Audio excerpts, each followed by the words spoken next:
Hello everyone, this is Tim again. After doing my last video where I'm basically lip-syncing to a song that was in the animated Return of the King, it made me think that perhaps I should spend more effort and more time basically discussing Tolkien-related things about Middle-earth, Lord of the Rings, The Hobbit. They're going to be putting out another live-action movie, probably in 2 parts, I believe, for The Hobbit coming up in a couple of years. And that's pretty exciting for me. I really grew up with The Lord of the Rings. In a lot of ways, I've spent probably more time with that particular, piece of fiction than probably anything else, really. A lot of my time as a kid was spent watching the animated Return of the King and the animated Hobbit really over and over again. I wore out, I believe, 2 VHS tapes.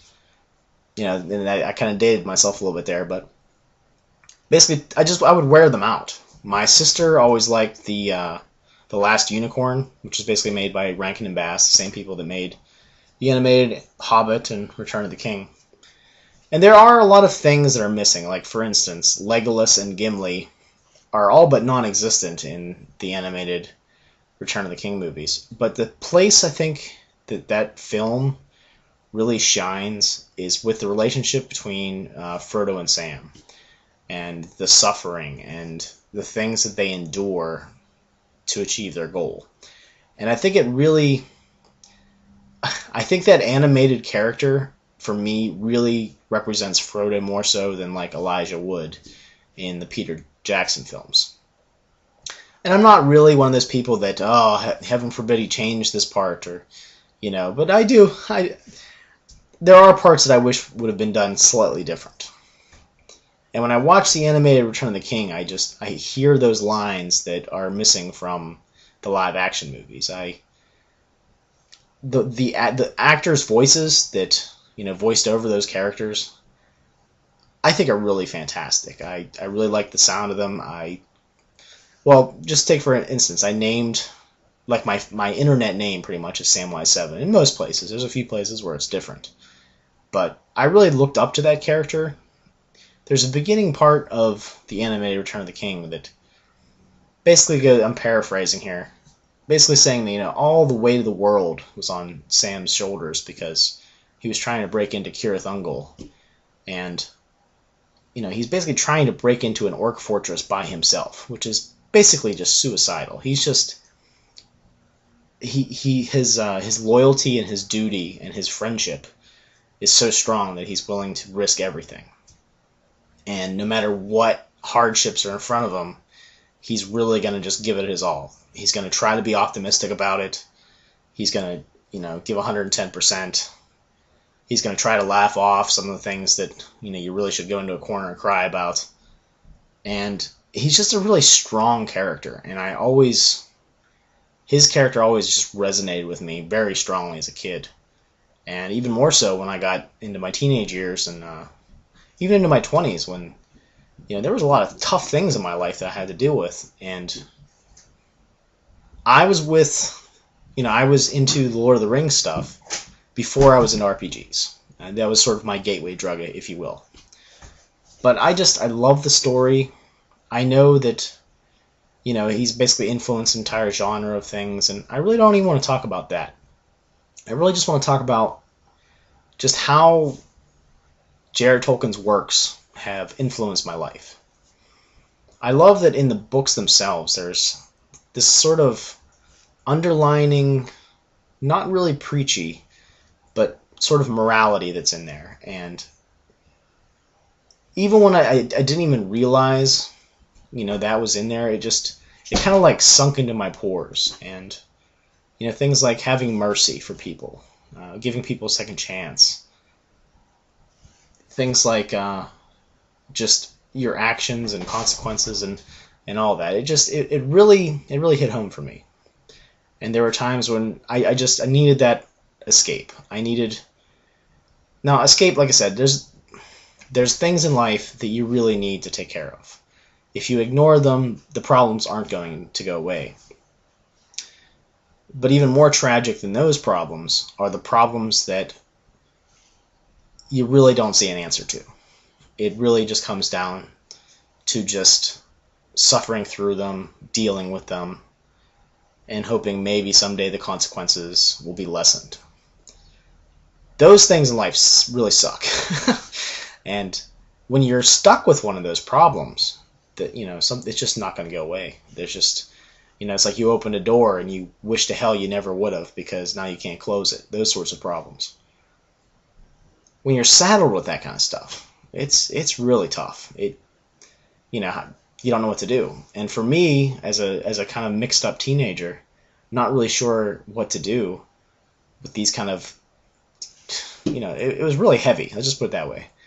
And I would spend a lot of time, I even skipped some school just because I couldn't even handle that, where I would just lay back on the couch, or I'd just hang out outside and I just read Hobbit, Lord of the Rings, Silmarillion, and I just fell in love with that world, that setting. I fell in love with the characters, the hardships that they got through, and the bittersweet ending at the very end.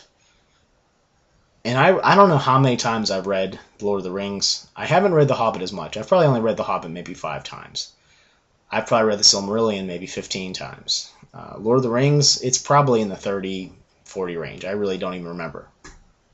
And for a while there, I'd read it and then maybe put it down for like a month and then pick it up and read it again. And then after a while, I figured I'd read it enough, so I should probably expand my horizons. And I went out there and I tried to find other fantasy authors that, while they were always good, or not always good, but while there are definitely some good fantasy authors out there, I always found myself returning to The Lord of the Rings and to those characters. And I learned more about Tolkien.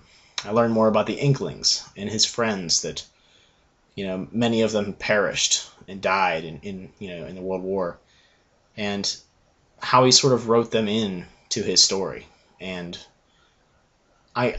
he always struck me. So I never really met the guy. I just know him through his works and through the books that are made about him. But just that sadness that he had, I believe, that he didn't really show, I don't think, in real life. He sort of weaved in his stories, the tragedies and these sorts of things, and yet the optimism.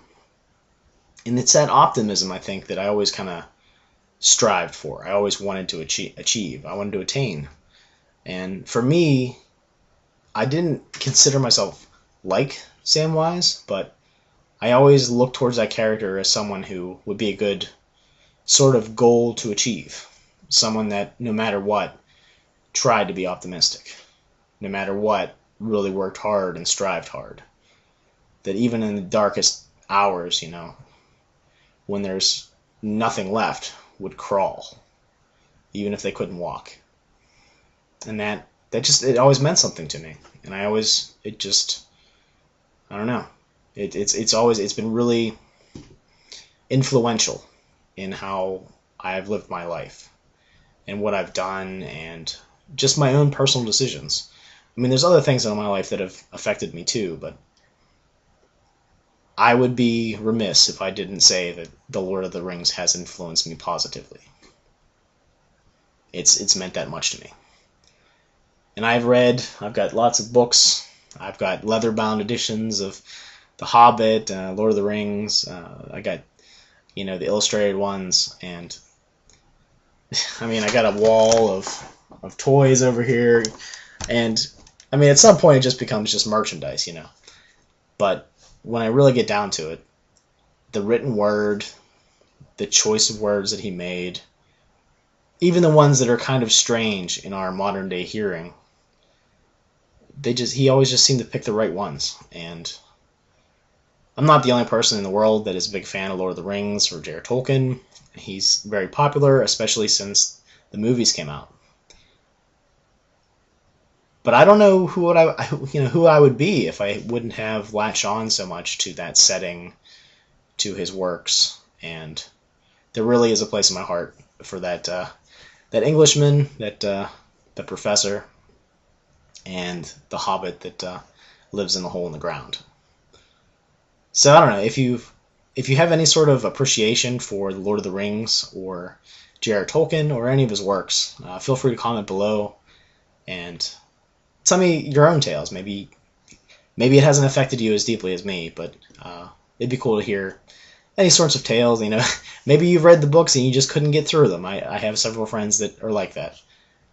But for me, I love all the description of the vegetation and the plants and the scenery and the natural beauty that he describes in that setting. Sorry, everybody. That's probably it for today. I'm just gonna let this go, and I just love Lord of the Rings. I love J.R. Tolkien, the movies and all that. Even the ones that aren't, as good in quotes, definitely have moments I think that make them shine. All right, thank you.